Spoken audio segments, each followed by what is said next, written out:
میرا نام شبانہ محفوظ ہے. I am a journalist and an educationist.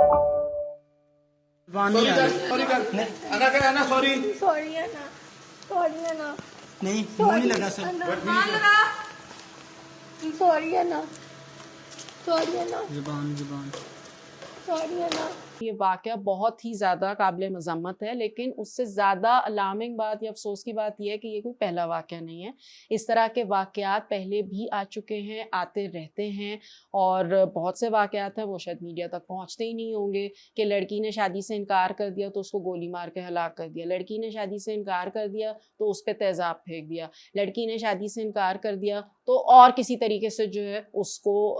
ہراس کیا گیا، یا ایون ریپ تک کے واقعات جو ہے یہاں پہ سننے میں آئے. اگین ہمیں یہ دیکھنا ہوگا کہ یہ کیوں وقتاً فوقتاً اس طرح کے واقعات آتے ہیں. اگر ہم صرف اسی کیس کو دیکھیں جو فیصل آباد والا کیس میں نے ذکر کیا،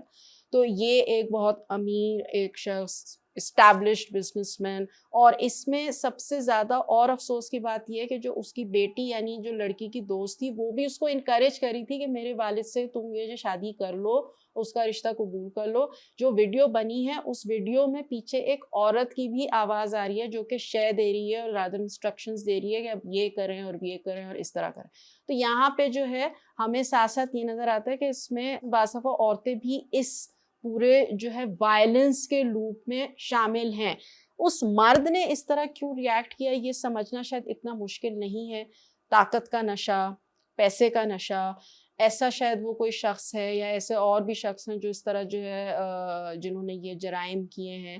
کہ وہ اپنی پیسے اور طاقت کی بل پہ ایسی زندگی گزار چکے ہیں کہ ان کو کبھی نہ نہیں کیا گیا، ان کو کبھی کسی چیز سے کسی نے منع نہیں کیا گیا. شاید بچپن میں ان کی پرورش بھی اس طرح ہوئی کہ وہ جب بھی پلے بڑھے تو جو ہے ان کو ہر چیز وہ دی گئی جس کی انہوں نے ڈیمانڈ کی، تو ان سے یہ برداشت نہیں ہوا کہ کسی نے مجھے منع کیسے کر دیا. تو ایک عورت نے مرد کو منع کیا، اور وہ بھی اتنے اونچے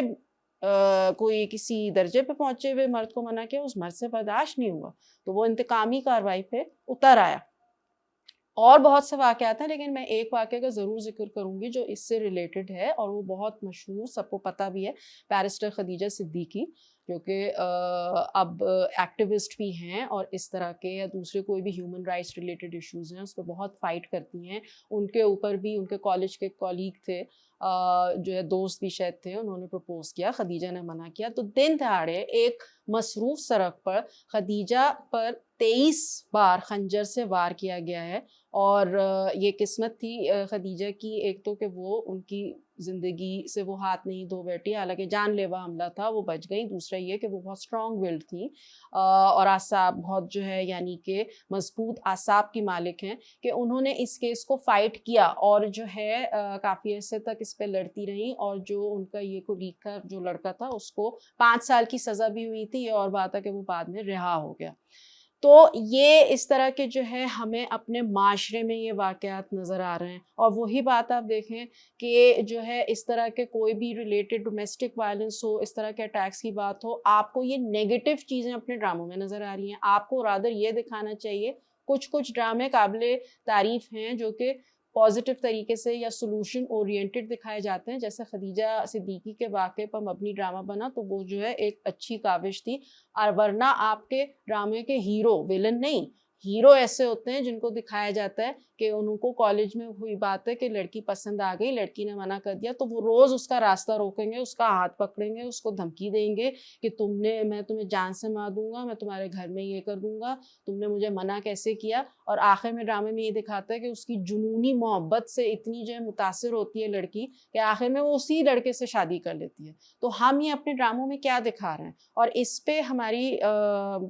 میڈیا انڈسٹری سے تعلق رکھنے والی ایک نامور ہماری ایک اداکار ہے اروا حسین، انہوں نے بھی یہ پوائنٹ ریز کیا ریسنٹلی اپنے ایک انٹرویو میں کہ ہم اس طرح کے وائلنس کے واقعات کو رومانٹیسائز کیوں کر رہے ہیں، ہم اس کو جو ہے نارملائز کیوں کر رہے ہیں، ہم یہ کیوں اپنے ڈراموں میں دکھا رہے ہیں. وہی بات ہے کہ ڈراموں سے بہت زیادہ لوگ انفلوئنس ہوتے ہیں اور زیادہ تر خواتین جو ہیں وہ ڈرامے دیکھتی ہیں، تو وہ ایسے دیکھتے دیکھتے شاید یہ بھی سمجھنے لگتی ہیں کہ یہ نارمل ہے، ایسا ہو سکتا ہے. اور شاید اسی وجہ سے جیسے میں نے بتایا کہ فیصل آباد والے واقعے میں کوئی خاتون تھی جو کہ ساتھ دے رہی تھی اس فیصل آباد بزنس سے تعلق رکھنے والے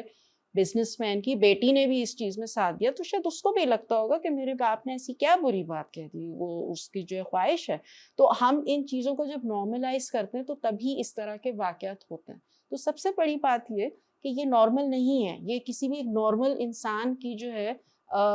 یہ کوئی ریاکشن یا بیہیویئر نظر ہی نہیں آتا, لیکن وہ ایک ہمارے معاشرے میں کامیاب چلتے پھرتے پڑھے لکھے شخص ہوتے ہیں, کیونکہ ہمارے معاشرے نے ان کو یہ سکھایا ہے کہ مرد جس چیز پہ چاہے انگلی رکھ سکتا ہے, جس چیز کی چاہے ڈیمانڈ کر سکتا ہے, اور عورتیں جو ہیں ان کو اس کو ایکسیپٹ کرنا ہے. اور جب عورتیں اب اٹھنے لگی ہیں, اب آواز اٹھانے لگی ہیں, اپنی رائے دینے لگی ہیں, تو ان کو اس طرح نیگیٹو طریقے سے, وائلنٹ طریقے سے ان کو سنپ کیا جاتا ہے, ان کی آواز کو دبانے کی کوشش کی جاتی ہے. شاید ایک وجہ یہ بھی ہے کہ یہ واقعات ابھی بھی ہمیں کیوں سننے میں یا دیکھنے میں آ رہے ہیں, کیونکہ زیادہ سے زیادہ عورتیں آواز اٹھا رہی ہیں, تو یہ ناقابل برداشت ہو رہا ہے ان مردوں کے لیے. لیکن اگین اس پہ اگر سزا ہوتی ہے, سزا ملتی ہے, تو اس کو سسٹینیبل ہونا چاہیے. ایک اور میں بہت چھوٹا سا اس سے تھوڑا سا ان ریلیٹڈ واقعہ لیکن مثال میں یہ دینا چاہوں گی کہ جو نور مقدم کا بہت مشہور کیس ہے, جو بھی ان کی ہسٹری تھی ظاہر شاہ ان کے بیچ میں, لیکن تمام شواہد کے موجود ہونے کے باوجود جو مجرم ہے اس کا اقبال جرم کرنے کے باوجود اس کے پیرنٹس جو ہیں یعنی کہ اس کے والدین اسی کا ساتھ دے رہے ہیں,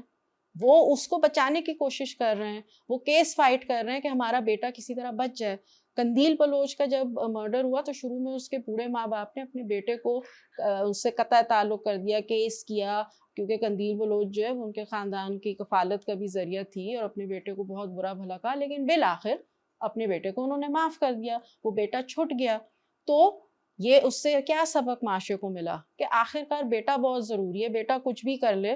بیٹے کو تو جو ہے ماں باپ چھوڑ نہیں سکتے. تو بیٹے نے اتنا بڑا جرم کر لیا, لیکن ماں باپ جو ہے وہ یہ نہیں افورڈ کر سکتے کہ وہ اپنے بیٹے کو یہ سمجھانے کی یا پوائنٹ آؤٹ کرنے کی کوشش کریں کہ تم نے اتنا گھناؤنا جرم کیا ہے کہ اب ہم تمہیں یہاں پہ سپورٹ نہیں کر سکتے. جب تک ہمارا ایسے مردوں, ایسے مجرموں سے سپورٹ کرنے کا تعلق, ان کو بیک اپ کرنے کا تعلق, ان کا ساتھ دینے کا تعلق, ان کے ان غلط کاموں, غلط رویوں میں ساتھ دینے کا جو سلسلہ ہے وہ ختم نہیں ہوگا, اور جس میں اور زیادہ عورتوں کو جو ہے اٹھنا پڑے گا. بچپن سے جو ہے مردوں کی پرورش یعنی کہ اپنے بیٹوں کی پرورش اس طرح کرنی ہوگی کہ مرد اور عورت دونوں انسان ہوتے ہیں, اس میں کوئی یہ رویوں میں فرق نہیں ہونا چاہیے کہ لڑکیوں کے ساتھ یا بیٹیوں کے ساتھ کوئی اور رویہ ہے اور بیٹوں کے ساتھ کوئی اور ہے. رولز جو ہیں وہ اس میں برابری ہونی چاہیے. جب تک اس طرح کی پریکٹسز نہیں ہوں گی تو ایسے واقعات ہوتے رہیں گے, وائلنس جو ہے ہم دیکھتے رہیں گے, اس کو بہت سے لوگ نارمل بھی سمجھتے رہیں گے. اس پہ اگر کسی سنگین قسم کا سٹیپ نہیں لیا گیا, اویئرنیس نہیں کی گئی, اگر جو گرفتار ہوتے ہیں ان کو سخت سزا نہیں دی گئی, تو ہم مزید اس طرح کے جو ہے جرائم دیکھیں گے. اور اب وقت آ گیا ہے کہ ہمیں ایسے واقعات میں کمی کی امید رکھنی چاہیے, نہ یہ کہ یہ واقعات اتنی ہی تعداد میں یا اس سے بڑھ کر ہونے لگیں. تو جتنی ہم میرے خیال میں اس پہ بات کریں گے, اس کے بارے میں سوچیں گے, اور یہ سوچیں گے کہ ہم بھی کسی طرح ڈائریکٹلی یا انڈائریکٹلی اس پہ شامل ہے معاشرے کے ان رویوں میں, تو ہمیں اپنا کردار کس طرح ادا کرنا چاہیے, کس طرح اپنے خاندان اور اپنے ساتھ کے لوگوں سے جو ہے تعلقات رکھنے چاہیے, کیا پروموٹ کرنا چاہیے کیا نہیں. تب تک تبدیلی نہیں آئے گی. تبدیلی آنے کا وقت آ گیا ہے ان رویوں کا, تاکہ کم از کم عورتوں کے خلاف اس طرح کی وائلنس اور ڈسرسپیکٹفل بیہیویئر جو ہے وہ نہ ہو. انٹل نیکسٹ ٹائم, خدا حافظ.